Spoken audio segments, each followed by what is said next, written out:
Today we are going to talk about the types of mechanisms. So depending on the bonds breaking, कि किस तरीके से bond break हो रहा है कोई भी, उसके बेसिस पे जो रिएक्शन मैकेनिज्म है ऑर्गेनिक कंपाउंड्स की, उनको हम 3 बेसिक टाइप्स में डिवाइड कर सकते हैं. ठीक है. फर्स्ट जो हमारा मैकेनिज्म टाइप आता है वो है पोलर मैकेनिज्म या फिर बॉन्ड हेटेरोलिसिस भी बोल सकते हैं हम इसको. तो जैसा कि आपको इसके नाम से पता चल रहा है, हेटेरोलिसिस. हेटेरोलिसिस में क्या होता है? लिसिस तो मतलब आपको सबको पता होगा कि ब्रेकिंग को बोलते हैं हम. तो बॉन्ड कैसे ब्रेक हो रहा है? हेटेरो यानी कि डिस्ट्रीब्यूशन ऑफ इलेक्ट्रॉन्स है आफ्टर ब्रेकिंग द बॉन्ड, वो सेम नहीं है, वो डिफरेंट है. ठीक है. अब आपको पता है कि जैसे कोई भी एक बॉन्ड बन रहा है, ये सपोज इन दोनों के बीच में ये बॉन्ड है, तो इस बॉन्ड में 2 इलेक्ट्रॉन्स होते हैं ना, यहाँ पर 2 इलेक्ट्रॉन्स है. अब हेटेरोलिसिस है तो यानी कि एक ऐसा नहीं होगा यहाँ पे कि जब ये ब्रेक होगा तो एक इलेक्ट्रॉन इसके पास आ गया और एक इलेक्ट्रॉन इसके पास आ गया, है ना. ऐसा नहीं होगा. ये होता है हमारे सेकंड टाइप के मैकेनिज्म में.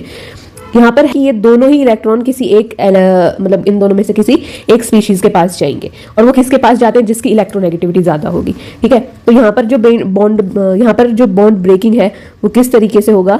सपोज हमारे पास एक चीज तो ये है कि ए के पास जा रहे हैं दोनों इलेक्ट्रॉन्स, तो ए के ऊपर नेगेटिव चार्ज आ जाएगा.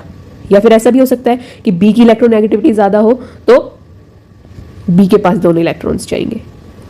ठीक है. तो आई होप आपको ये समझ आया होगा. बहुत ही इजी है ये, इसमें ऐसा कुछ है नहीं.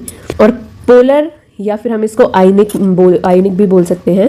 आयनिक मैकेनिज्म क्यों बोला? क्योंकि आयंस क्रिएट हो रहे हैं ना यहाँ पे. ये देखो, ये पॉजिटिवली चार्ज आयन हो गया कैटायन और ये नेगेटिवली चार्ज आयन हो गया एनायन. तो अगर कार्बन के ऊपर नेगेटिव चार्ज आ रहा है तो हम उसको कार्बन आयन बोल देते हैं, और अगर कार्बन के ऊपर पॉजिटिव चार्ज आ रहा है तो हम उसको कार्बोकैटायन. ठीक है. क्या कैरेक्टरिस्टिक है इस रिएक्शन का या इस मैकेनिज्म का? कि जो इलेक्ट्रॉन्स हैं वो किसी एक सोर्स से सिंक की तरफ जा रहे हैं. Source to sink. ये सबको पता है कि सोर्स यानी कि जिसके पास इलेक्ट्रॉन्स होंगे वही तो दे पाएगा ना, और सोर्स यानी कि कुछ ऐसी मतलब कोई भी ऐसा चीज जो जिसके पास कुछ है ऑलरेडी. तो सोर्स है हमारा जिसके पास इलेक्ट्रॉन्स अवेलेबल है ना. और सिंक वो हो गया जिसके पास मतलब जो बेसिकली हमारा इलेक्ट्रोफिलिक सेंटर है, ये बोल सकते हैं, है ना. कल हमने पढ़ा था इलेक्ट्रोफाइल्स क्या होते हैं, न्यूक्लियोफाइल्स क्या होते हैं, तो वहीं से ये टर्म आई है इलेक्ट्रोफिलिक सेंटर. यानी कि इलेक्ट्रॉन की डेफिशिएंसी है अगर किसी के पास, उस सेंटर के पास जाएगा. कहाँ से? जो हमारा न्यूक्लियोफिलिक सेंटर है वहां से. उसके पास एक्स्ट्रा इलेक्ट्रॉन्स होंगे या फिर लोन पेयर्स प्रेजेंट है अगर किसी के पास, तो वहां से कहाँ जा रहा है इलेक्ट्रॉन? सिंक की तरफ जाएगा. उसके पास एक्स्ट्रा इलेक्ट्रॉन्स होंगे या फिर लोन पेयर्स प्रेजेंट है अगर किसी के पास, तो वहां से कहाँ जा रहा है इलेक्ट्रॉन? सिंक की तरफ जाएगा. उसके पास ये हो गया इसका कैरेक्टरिस्टिक एक. और एक कैरेक्टरिस्टिक क्या होगा कि चेंजेस हो रहा है इनका चार्ज. जो भी यहाँ पर एटम्स इन्वॉल्व है, जो भी पार्टिसिपेटिंग एटम्स है, इनका होगा चेंज इन चार्ज. मतलब इनका चार्ज चेंज होगा, है ना. यहाँ पर हमने देखा कि ए और बी थे पहले. अब जब ये रिएक्शन प्रोसीड हुई, ये मैकेनिज्म प्रोसीड हुआ, तो लास्ट में क्या हो रहा है कि इनके ऊपर चार्जेस आ गए हैं. तो चार्ज चेंज हो रहे हैं. पहले ये न्यूट्रल थे, अब ये न्यूट्रल नहीं है. तो वही यहाँ पे बोला गया है कि जो भी पार्टिसिपेटिंग एटम्स होंगे इस टाइप के मैकेनिज्म में, उनके चार्जेस में चेंज आएगा, और वो फॉर्मल जो चार्ज है उसमें भी चेंज आएगा और जो रियल चार्ज है उसमें भी चेंज आएगा. यहाँ पर हम एक एग्जाम्पल देख सकते हैं, heterolytic cleavage of tertiary butyl bromide. तो हेटेरोलिटिक क्लीवेज जब हम करवाएंगे टर्शियरी ब्यूटाइल ब्रोमाइड का, तो उससे क्या बनेगा?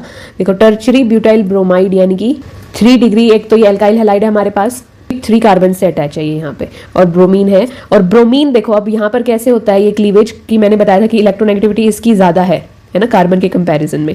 ये कार्बन है, इसकी इलेक्ट्रोनेगेटिविटी कम है, और इस ब्रोमीन की इलेक्ट्रोनेगेटिविटी ज्यादा है. तो इलेक्ट्रॉन्स किसके पास जाएंगे? इस बॉन्ड में 2 इलेक्ट्रॉन्स हैं, तो ये दोनों इलेक्ट्रॉन्स ब्रोमीन के पास जाएंगे क्योंकि ब्रोमीन की इलेक्ट्रोनेगेटिविटी यहाँ पे ज्यादा है. ठीक है. तो ये बॉन्ड ब्रेक होगा और क्या फॉर्म होगा फिर? यहाँ पे ये कार्बोकैटायन फॉर्म हो गया और ये ब्रोमाइड आयन फॉर्म हो गया. सो नेगेटिव चार्ज क्रिएट हुआ, पॉजिटिव चार्ज क्रिएट हुआ, चेंज हुआ चार्जेस में. दैट मीन्स ये हेटेरोलिसिस क्लीवेज है, या फिर आप बोल सकते हो कि आयनिक मैकेनिज्म है ये. ठीक है. अब हमारे पास सेकंड टाइप का आता है मैकेनिज्म है, रेडिकल मैकेनिज्म बोल सकते हैं हम इसको. और रेडिकल मैकेनिज्म में क्या होता है कि होमोलिसिस क्लीवेज होता है. अब वही है कि होमो मतलब सेम और लिसिस मतलब ब्रेक डाउन है ही. तो जब ब्रेक होगा हमारा बॉन्ड, तो जो इलेक्ट्रॉन्स है उनका जो डिस्ट्रीब्यूशन है वो इक्वल होगा, सेम होगा वो. ठीक है. इसलिए हमने इसको रेडिकल मैकेनिज्म बोला, क्योंकि जो हमारे पास प्रोडक्ट जनरेट होगा वो एक रेडिकल जनरेट होगा. रेडिकल यानी कि जिसके पास अनपेयर्ड इलेक्ट्रॉन प्रेजेंट है. कैरेक्टरिस्टिक इसका ये हो गया कि यहाँ पर क्या जनरेट होता है? जो जनरेटिंग स्पीशीज होगी उसके पास होगा अनपेयर्ड इलेक्ट्रॉन, और यहाँ पर माइग्रेशन हो रहा है ऑफ सिंगल इलेक्ट्रॉन, इसीलिए वो जनरेट हो रहा है अनपेयर्ड इलेक्ट्रॉन। ठीक है, देखो कैसे होता है ये सपोज हमारे पास फिर से इन दोनों के बीच में बॉन्ड है, इसके पास 2 इलेक्ट्रॉन्स हैं। अब यहाँ पर क्या होगा कि जब ये बॉन्ड ब्रेक होगा तो एक इलेक्ट्रॉन जाएगा इस स्पीशीज के पास और एक इलेक्ट्रॉन जाएगा इस स्पीशीज के पास। ठीक है, और हम इन एरोस से इसको शो करेंगे, क्योंकि कंप्लीट एक पेयर का ट्रांसफर नहीं हो रहा, एक इलेक्ट्रॉन का ट्रांसफर हो रहा है। अब क्या जनरेट होगा यहाँ पर, ए और फ्री रेडिकल, बी भी फ्री रेडिकल जनरेट होगा। ठीक है, ये दोनों रेडिकल्स हैं। ऐसी कोई भी स्पीशीज जिनके पास अनपेयर्ड इलेक्ट्रॉन है उनको हम रेडिकल्स बोलते हैं। सो यहाँ पर रेडिकल्स जनरेट हो रहे हैं और सिंगल इलेक्ट्रॉन का माइग्रेशन हो रहा है। और ऐसा भी होता है कि ये जो रेडिकल मैकेनिज्म है या रेडिकल जो भी रिएक्शंस होती हैं, इनको हम फर्दर 2 टाइप्स में डिवाइड कर सकते हैं। एक तो चेन मैकेनिज्म होता है और एक नॉन चेन मैकेनिज्म होता है। ये तो बात की बात है, यहाँ पर हम मेन मैकेनिज्म ये समझना चाह रहे हैं कि किस टाइप के मैकेनिज्म होते हैं। तो एक चेन मैकेनिज्म होगा और एक नॉन चेन। चेन में क्या होता है कि मतलब अलग अलग स्टेप्स इन्वॉल्व होते हैं, जैसे इनिशिएशन हो गया, प्रोपेगेशन हो गया, टर्मिनेशन हो गया, और नॉन चेन में सिंगल स्टेप में हो जाता है प्रोसेस। ठीक है, तो यहाँ पर होमोलिटिक ब्रेकडाउन हो रहा है कोवेलेंट बॉन्ड का बेसिकली, और जो बॉन्डिंग पेयर है वो इस इक्वली डिस्ट्रीब्यूट हो रहा है जो भी हमारे फ्रेगमेंट्स हैं ये इनमें।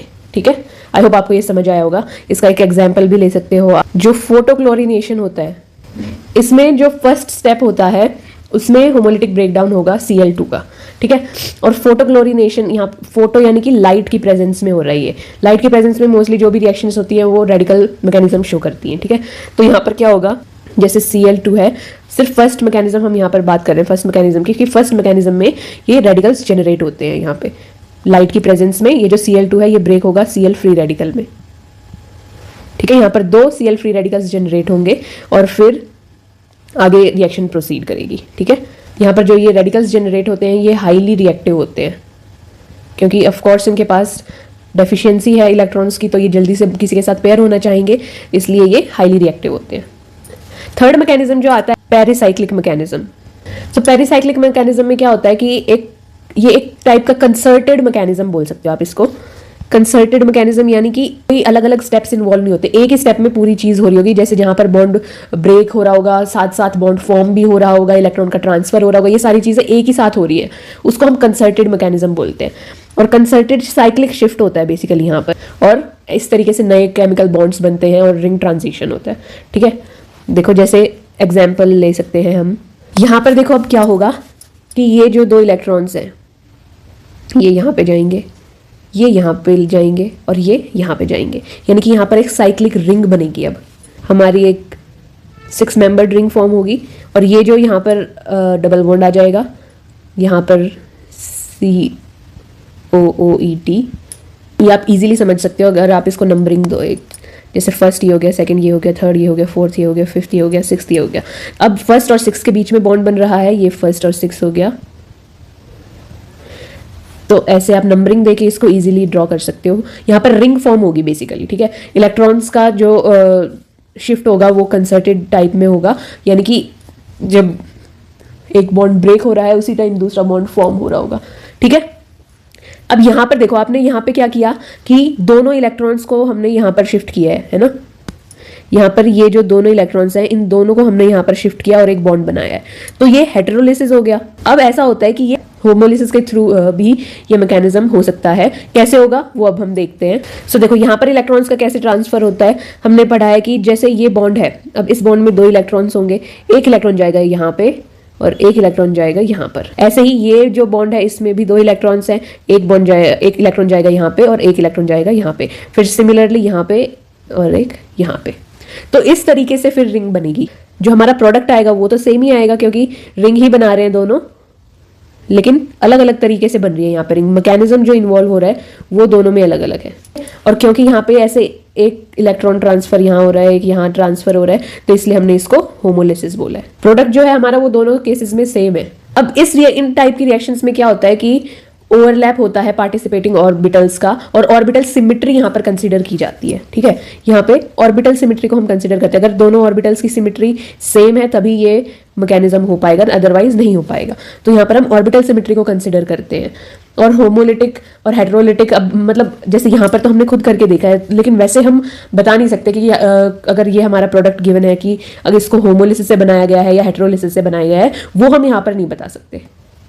ठीक है, और ना ही यहाँ पर कोई सोर्स या सिंक है, क्योंकि दोनों के पास ही इलेक्ट्रॉन्स हैं और दोनों के इलेक्ट्रॉन्स ही मूव कर रहे हैं। ठीक है, कंसर्टेड मैकेनिज्म है तो हमें पता है कि जो बॉन्ड ब्रेकिंग और बॉन्ड फॉर्मेशन हो रहा है वो साइमल्टेनियसली हो रहा है, एक साथ हो रहा है। यानी कि अगर बॉन्ड फॉर्म हो रहा होगा एक जगह पे तो दूसरी जगह पे बॉन्ड ब्रेक हो रहा होगा, या ब्रेक हो रहा है तो दूसरी जगह पे फॉर्म हो रहा होगा। ठीक है, सो ये 3 टाइप के मैकेनिज्म्स हैं बेसिकली। So I hope आपको ये समझ आएगा. If you have any query, you can comment down in the comment box and do share this video with your friends if you find this helpful. Thank you for watching the video.